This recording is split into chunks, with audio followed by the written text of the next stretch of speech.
everybody. We'll get going with Coach Schumann first. If he wants, he can do a brief opening statement, and then we'll take some questions. Yeah, just briefly, an honor to be in this game, one of the greatest games in all football. Notre Dame, a lot of respect for the way their programs run, the way their team plays. They're fast, they play with great effort, physical, really just the brand of football they play, a lot of respect for it on all sides of the ball, but especially on offense. They've been getting better throughout the entire season, and it's going to be a great challenge. All right, well, no for questions. Mike Griffin. Coach, is their offense similar to yours in terms of personality and what they do? They're really balanced. I think if you said there's a similarity, there's a pro-style demeanor to it. They run the ball. They're good up front. Lots of good backs. Size across the board. Play action passing game. RPO flair in there. So there's similarities. Yeah, Jaylen Walker won the Buckus Award this year. It was a guy who took a little bit of a different developmental path than, say, Roquan Smith and Jacoby Dean. How proud are you of him to sort of see that recognition and accomplishment? What it meant to coach Jaylen Walker here? I mean, he's an unbelievable person, and I think when you're in the coaching profession, it's about helping people achieve their dreams, whether that's at the high school level, college level, professional level, and that was something that was really important to him. I think it influenced why he came here because of seeing the results in the past and the ability to do that here and develop as a complete player, and just really happy for him and his family because that's something that means a lot to them and any linebacker.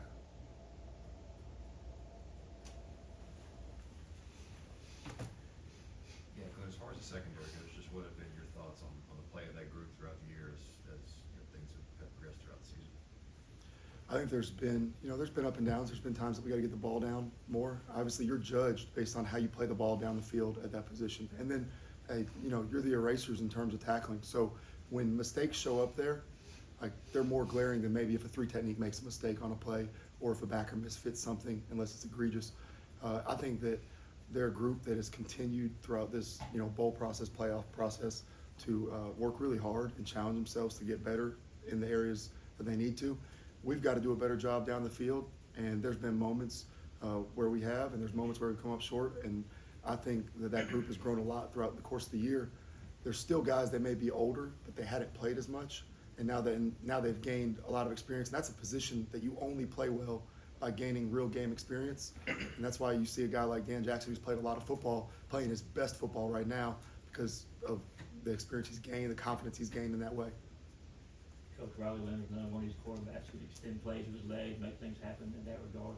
Y'all played a few of those types of quarterbacks this year. What's going to be the key to kind of containing him and be successful against his game? Well, I think one of the biggest things is that, Riley Leonard is a passer. Not to say that the other quarterbacks that are mobile have not been, but, he's probably passing it the most efficiently that he has. His last game was one of his best games throwing the football, being accurate. I think one of the big things that happens with a quarterback who is mobile is that when he extends plays, it places a lot of stress on the second and third level in terms of matching routes on the scrambles. Those are some of his best throws. Guys come open that way, and that's one of the biggest challenges is not just, the ability for the rush to keep him in the trap and to make him make throws from the pocket and make him uncomfortable, but also, on the back end when he does extend plays, because it will inevitably happen. That's why, people want mobile quarterbacks. When he extends plays, on the back end, continuing to match your patterns and finish on the balls down the field, because you see, like against Texas, there's a scramble play that gets extended and it ends up being a 50-50 ball down the field that we don't make the play on it. And that's a stress that people miss that sometimes. Think about the rushing yards. It's the stress it puts on the secondary when he does extend plays. Glenn, on a 30,000-foot level and how this defense has done this year, obviously, if you look at the raw numbers, yards per play, and scoring defense, it's lower than some Georgia defense has been recently. Some of it's the schedule. You've played some better offenses, but then obviously there's been some things like the UMass game. How do you rate how your defense has done, and do you put any finger on why there's been some inconsistency in performances when it has shown in games like Texas and Clemson that it can play at such an elite level? I think, you hit the nail on the head at the end is, to meet the standard and expectation of what we have for playing defense at Georgia, you have to be consistent, because if you're inconsistent, then you're going to have ebbs and flows, and that could be whether it's in coverage, tackling, execution, how you fit runs. And I think this group has shown that when we're at our best, that we can be really good, and that when we don't, execute consistently, tackle consistently, leverage the football the right way, maybe a cover down the right way, those type of things that we've given up too many explosive plays in that regard. I think minimizing, for us, when we minimize explosive plays, we play really well. And, there's a lot of factors that go into that. And, I think that the better we tackle, the better we play the ball down the field, the better we execute, that brings that consistency. And that's what we need moving forward. And when we're consistent, we're pretty good. And when we're not, and there's been some times where yards have been gained or points have been given up. And, you can't have an approach of people saying, hey, my bad, I'll get them next time. That doesn't exist in football. One play changes the game. And so I think just attacking the consistency piece, there's no exact, if I had the exact answer to that, if we had the exact answer to that, then you'd solve it. It hasn't been one thing all year, and game to game it's been a little bit different. But I think when we're at our best, we're pretty good, and we just got to be consistent moving forward, tackling, coverage, all those areas. Can I ask a follow-up? Yeah. You talk about explosive plays, so much of it is like, bend but don't break. You guys were so strong in the red area against Texas. Is that kind of what you're getting at? And I think a lot of people have been used to Georgia. They think in their mind like a shutdown, force a 3 and out all the time. But is a bend but don't break, is that, a more productive strategy, especially in today's football? I mean, the goal every time you take the field is a 3 and out or a takeaway. So I wouldn't say that's a strategy, bend but don't break. That's just something that's happened. I think we've done a really good job that when we've given up an explosive, for the most part, we've managed to shut things down. When we haven't, and the drive extended, that's where the points have shown up. I credit to our guys that when we did give up plays in the last game, and a lot of games this year, we've shown up in the red zone, and we have to tighten up and make the plays that are necessary. Obviously don't want them to get down there at all. You've obviously seen Gunnar Stockton a lot in practice over the last 3 years. Just from a coordinator's perspective, what are the challenges a quarterback like he presents? Well, Gunnar, speak about the athleticism, the ability to move in the pocket, extend plays. He makes you, defend the entire field, and he makes you play honest on defense.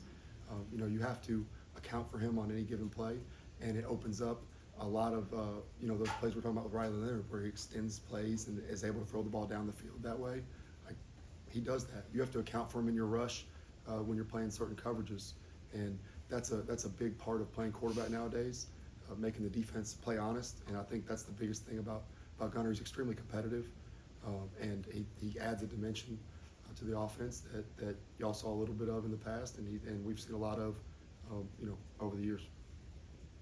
Glenn, with Gunnar making his first start, how much does that accentuate to the defense that you guys need to be on your game even more as he settles into that?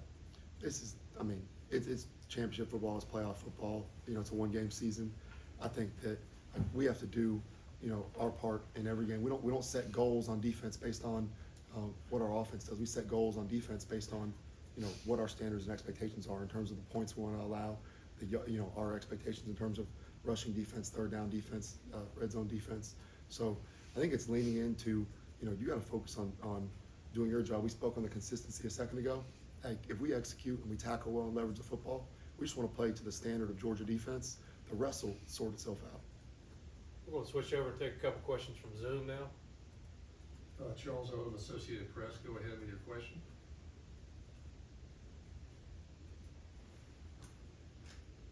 My question was just asked, but thank you. Okay, next we're going to go to Mikey DeLulu from Louisiana.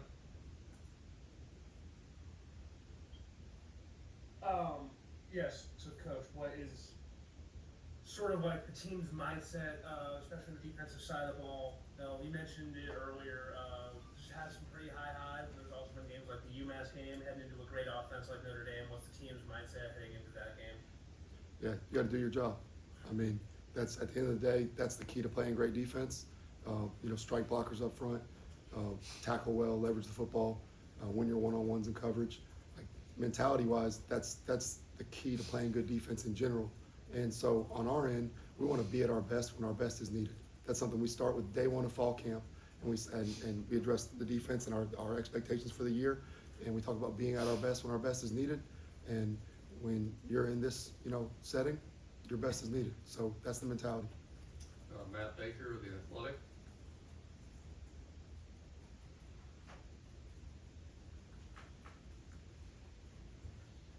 Okay, next we'll go to Bailey Burmaster from Atlanta News First. Hey, Coach, I'm curious, as you guys head to New Orleans, if you get things situated, what kind of leadership are you seeing from guys like Jaylen Walker as you get into the front of this playoff? The guys that have led us all year, they've done a great job of demanding the best out of each other. I think that, guys like Jaylen, guys like Malachi, Kiel, really any of these veteran players that have been around and they know what it takes to be successful in these games. You see them, one, setting the example for the right way to prepare. And, I think that makes it easy for people to follow them. If you can see, if your best players are at their best, the rest of the guys should follow. And everybody knows what we want to do. And I think you have other guys like C.J. Allen and guys who've been captains for us, Dan Jackson, Chaz Chambliss. They've been really vocal as well, and they're a focus group. Yeah, obviously a little bit of a different role this year for Will Muschamp. What sort of impact has he had on this team and this program this year? Everybody in the building, loves Will Muschamp, and it's been great because he's really followed the same exact schedule, throughout the course of the week that he did last year. Our operation's been the same. I appreciate him for making those sacrifices to still be a part of everything, and that's something he wanted to do. Obviously, there's things in his life and his family that he wanted to step away in some ways, but he's actively, even when he's not here, he's involved in discussions. That's, football is really important to him, and this university is really important to him. So he's been great throughout the entire year, and outside of, Will's a comedian. So outside of occasionally when he's not there, bringing light of some situations, that I would say that's the time that you don't see him the most, because Will can make anybody crack a smile in even the most dire situations. What kind of development have you seen from KJ playing as big of a role as he has as a freshman? Yeah, that's speaking of the back end, it's a really challenging position. There's so much more beyond, covering people, leveraging the ball, understanding the defense. There's an amount of pressure that goes into that, and there's nothing that can simulate being out there in live games, lights everywhere, cameras, packed stadiums. And I just think his poise and his composure in those moments has grown as he's gained experience. He's obviously a talented, individual, and he's earned the right to be out there. But, he's made some really big plays, and I think he's just a calmer demeanor, nobody gets to Georgia without, being a good football player, right? But the experience that takes you from nobody gets to Georgia without being a really good athlete. But I think sometimes that confidence, the experience, the game's slowing down, people like to say that. As that happens, guys take the next step, and I think throughout the course of the year, the game slowed down a bit for him, and he's made some huge plays for us. Yeah, let's go. Your position at the inside linebackers, what have you seen from C.J. and Raylan in year two? How Smile kind of handled his injury, and the freshman Chris Cole has kind of played in some moments as well. What have you seen from that group all year long? Yeah, I'm really, first and foremost, I'm pleased because they're an incredibly unselfish group. We play different rotations, different packages. They love to see each other succeed. If one of them makes a play, one of the first people to celebrate is his other teammate that's on the field with him, or the guy from his room on the sideline. So I've been really pleased with just their love for each other. You want that to happen. I think that room has a brotherhood to it. Within that, guys have taken advantage of opportunities, and they've all shown up. At different points. Obviously, Jaylen receives the accolades that he did. Smile, I'm really proud of, because he's been through a lot these last couple of years, and he's battled back, and I really feel like he's playing his best football here as we go to close, which is what he wanted to do, and it's one of the reasons why he was kind of, shut down there for a little bit, but he's great, and he's practicing as hard as ever. CJ and Raylan have done a great job in their sophomore years, really growing up in a lot of ways, and they've been really vocal. They're great signal callers. They're really serious about how they go about their business, and that stood out when they were freshmen because they were trying to get on the field, but they haven't become complacent at all once they've been on the field. They're hungrier for more every day. They practice really hard, and guys that practice hard generally play well, and they've continued to get better. Chris took advantage of Smile being out and helping us in a lot of our third down packages, and he's got a lot of ability, just like Justin does. I think that freshman group, you know, Chris Jones has been out, but that freshman group's really mature, and they go about their business the right way, which, you know, like I said earlier, nobody gets here without ability, but especially at that position, maturity is so important. And being a pro at a young age, to being able to get on the field because of what's required of that position in terms of making the calls and checks for the defense, whether it's the front or the back end, they've taken pride in that. Hey Glenn, one more question about Coach Muschamp. I noticed he was on the field for the SEC championship game. You know if he'll be so again for the playoffs, and if assuming he is, does he have any kind of expanded role because he's on the sideline? I'll let, so, I mean, in terms of Will's availability, he kind of, you know, determines that based on what he has going on. Obviously, on the SEC championship Saturday, he was, you know, he didn't have any other obligations, games to be at, things like that. With Vanderbilt being off, he's going to decide, you know, how he goes about that, and I hope he's, you know, with us. But that's his choice in regards to that. His role, he's been really involved the whole time in all facets of this, whether it's DB play or the defense as a whole. So he continues to be involved on a day-to-day basis, and I would imagine his role will continue to be the same. Time for one more question. When you guys started the season, you had 2 healthy interior defensive linemen with any sort of experience, and I know it's been in and out. Kiel was hurt. You've lost, you know, all sorts of guys up front. How healthy are you now going in? It seems like you're as healthy as you've been all season now going into this game, and how important is that for you guys to kind of have built all of that depth, but at the same time to have all of that experience at your disposal too?